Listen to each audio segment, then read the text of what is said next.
I entered my sister's wedding by myself, and the burst of laughter reached me before the doors had even fully shut. Not murmurs, outright laughter. My father's voice sliced across the venue, sharp and mocking, declaring I couldn't even manage to bring a date. I felt palms push against my back. The polished floor disappeared. Icy water engulfed me as I tumbled into the decorative fountain. For a moment, nobody reached out. They actually clapped. Mature guests applauded as I stood there soaked and mortified. I met my father's gaze, forced a smile through the dripping strands, and delivered the single line I'd rehearsed in my mind for years. Remember this exact moment, because what they had no idea about was who would enter next. From the outside, my family had always appeared impeccable, the sort people glance at and assume everything is perfect. Large home, flawless grins. Ideal family portraits updated annually and proudly displayed. Behind those walls, I learned young how to remain invisible. My little sister was raised under constant admiration. Educators loved her. Family members boasted about her achievements. My parents mentioned her name as if it were their greatest accomplishment.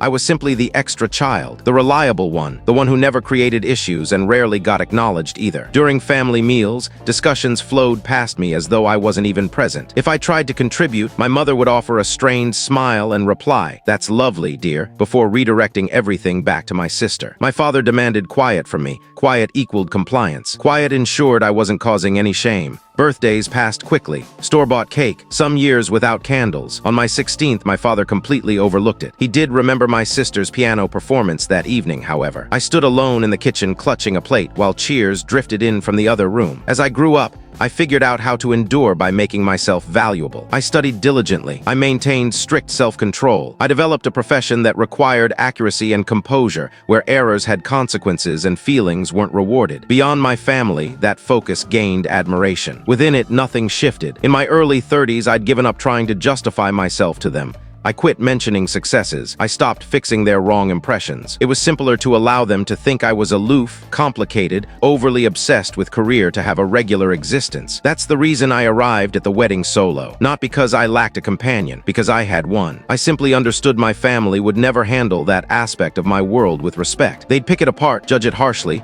stack it against my sister's life, and declare it inferior in some way. So I protected it, kept it personal, shielded from their critiques. When the invitation came, elegant cardstock with embossed lettering, I paused. I hadn't encountered most relatives in more than a year. I already predicted the script. The stares, the inquiries, the subtle condemnations. Yet I attended. Part of me hoped to discover if anything had evolved. Another part required confirmation that it hadn't. The location was stunning and unmistakable. Crystal clear blooms, gentle melodies spilling into the warm afternoon.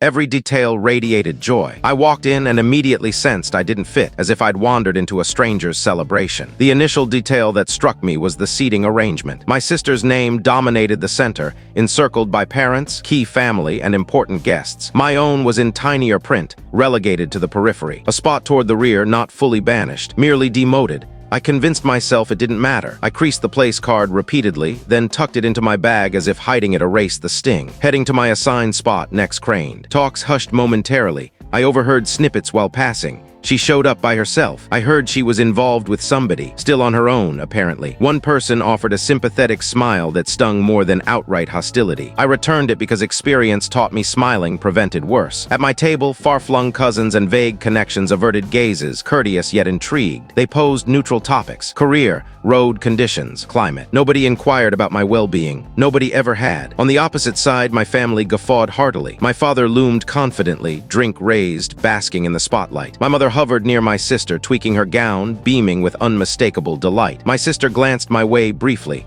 Her expression wavered. Then she diverted her eyes. I concentrated on steady breaths. The vows concluded. Cheers erupted. Tunes transitioned. Guests rose, circulated, socialized. I remained seated, sipping water slowly, observing patterns I'd committed to memory unfolding precisely as always. That's when my father accelerated his drinking. I spotted it because I always detect such shifts. The subtle alteration in stance, the edge creeping into his chuckles, his glances repeatedly landing on me as if I were an irritation he couldn't ignore. A family member bent to murmur in his ear. I missed the words but noted his clenched jaw, his stare fixed on me. That old tightness gripped my chest, the alert. As my father rose, the space adjusted instinctively. Voices lowered, drinks hovered. He commanded that presence. Always had. He cleared his throat and flashed the rehearsed grin that photographed well. Families mean supporting one another, he proclaimed boldly. taking pride, avoiding letting individual flaws overshadow the occasion. A few uneasy chuckles arose. I remained motionless. His focus pinned me, and occasionally he pressed on, tone firming. You must confront when someone won't mature. Several faces swiveled my direction. Warmth flooded my cheeks. I realized then this wasn't accidental, not a gaffe. It was intentional, and as he advanced toward me, another truth hit. He wasn't finished. My father kept his volume high upon arriving. No need to whisper. The venue had already attuned to him.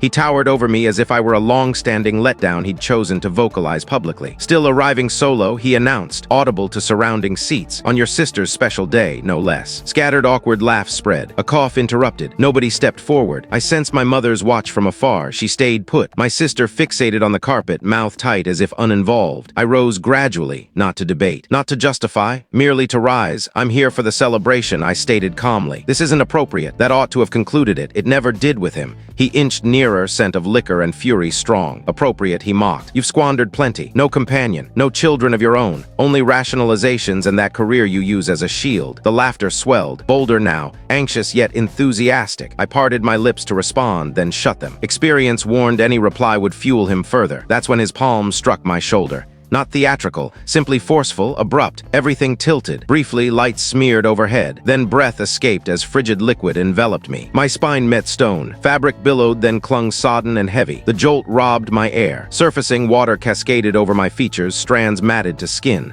Gasps preceded the applause, not universal, but sufficient to confirm my isolation. I clutched the fountain rim and hauled upright. Tremors in my fingers, but inwardly something steadied profoundly. Sounds receded. The burn dulled. Even the shame muted, as if pain's dial had been lowered. My father remained, breathing heavily, expression rigid. For once I saw not dominance, I saw desperation. Through wet strands, I smiled at him, subtle, composed. "Remember this exact moment," I murmured. He faltered, puzzled by my serenity. Some guests fidgeted. Applause faded. I climbed from the water, puddles forming beneath, and departed. No haste, no weeping. Merely drenched attire and measured strides over lavish flooring. Internally, an ancient burden crumbled, replaced by resolve. I changed in a nearby restroom. A guest passed a towel, avoiding my gaze. Another muttered sympathy before fleeing. The reflection revealed an unfamiliar self. Hair pulled slick. Cosmetics smudged faint. Hands firm. I patted dry, secured my hair, lingered until mental chaos eased. My phone displayed one text, en route, no extras, pure statement. Returning to the reception, my poise astonished me. Talks faltered as guests noted I hadn't vanished. I positioned myself by the entry, not family section, not rear,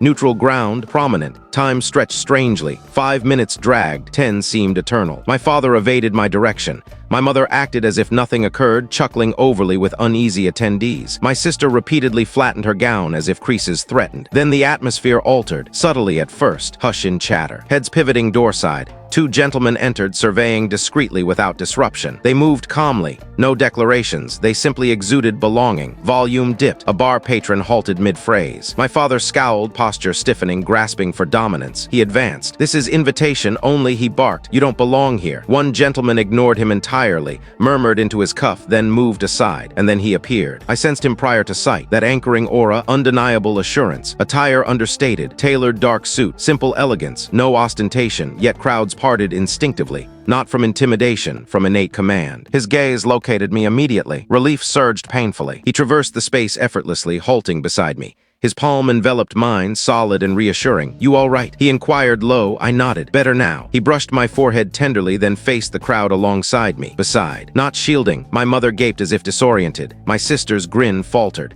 My father's bewilderment turned wary, and precisely my father drawled, "Who might you be?" The man at my side kept volume even, unnecessary to elevate. "I'm her spouse," he stated, "married several years now." Quiet descended heavily. An abrupt, nervous laugh escaped. "That's absurd." My spouse remained impassive. He allowed the pause. My mother recovered first. "Haley," she forced a grin. "Why today of all days?" I regarded her fully. "Doing what exactly?" "Causing drama," she replied, "on your sister's big day." My spouse's grip firmed gently. He responded first. "The drama preceded my arrival," he noted steadily. "I merely showed up afterward." A guest rearward frantically searched his device. Eyes bulged. He muttered to his companion. She gasped softly. My sister advanced. "This is preposterous," she declared. "She has no husband. She'd have shared, would I?" I questioned softly. She stilled. My father's complexion reddened. "You want us to accept you secretly wed someone like him without a word?" My spouse inclined his head once. "Correct." "Why?" My mother blurted uncontrollably. I replied, "Because you don't truly hear, you judge, you belittle, and I desired one part of my existence free from this environment. Whispers intensified, connections forming. A guest breathed my spouse's name tentatively. Another repeated it boldly. A third inhaled sharply. My father blanched. Impossible, he muttered, conviction waning. My spouse held his stare steadily. It isn't. The quiet authority wasn't forceful, it was conclusive. My father scanned for allies absent. Posture sagged fractionally. I witnessed your actions, my spouse proceeded. I learned your words and observed the applause. The space contracted, warmer. You shoved your own daughter into water, he articulated evenly. Deliberately. In view of everyone. That's private, my father retorted. Family matters. Not anymore, my spouse countered. You rendered it public. A lady up front ventured hesitantly. I witnessed it as well. Others echoed. Me too. My mother surveyed, sensing dominance lost. Haley, please, she pleaded quietly. Later discussion. I shook my head. Later never arrives. My sister's gaze held trepidation. You're relishing this, she charged. I considered. The chill, the cheers, the inaction. No, I answered truthfully. I'm finished acting like it didn't occur. My spouse faced me, features softening. We can leave. I scanned the venue finally. At laughing faces. Averting eyes, those grasping belatedly. All right, I agreed. En route to exit, my father shouted, Haley, hold on. I paused without turning. You're erring, he claimed, humiliating us. I glanced back, steady, lucid. You managed that already, I stated.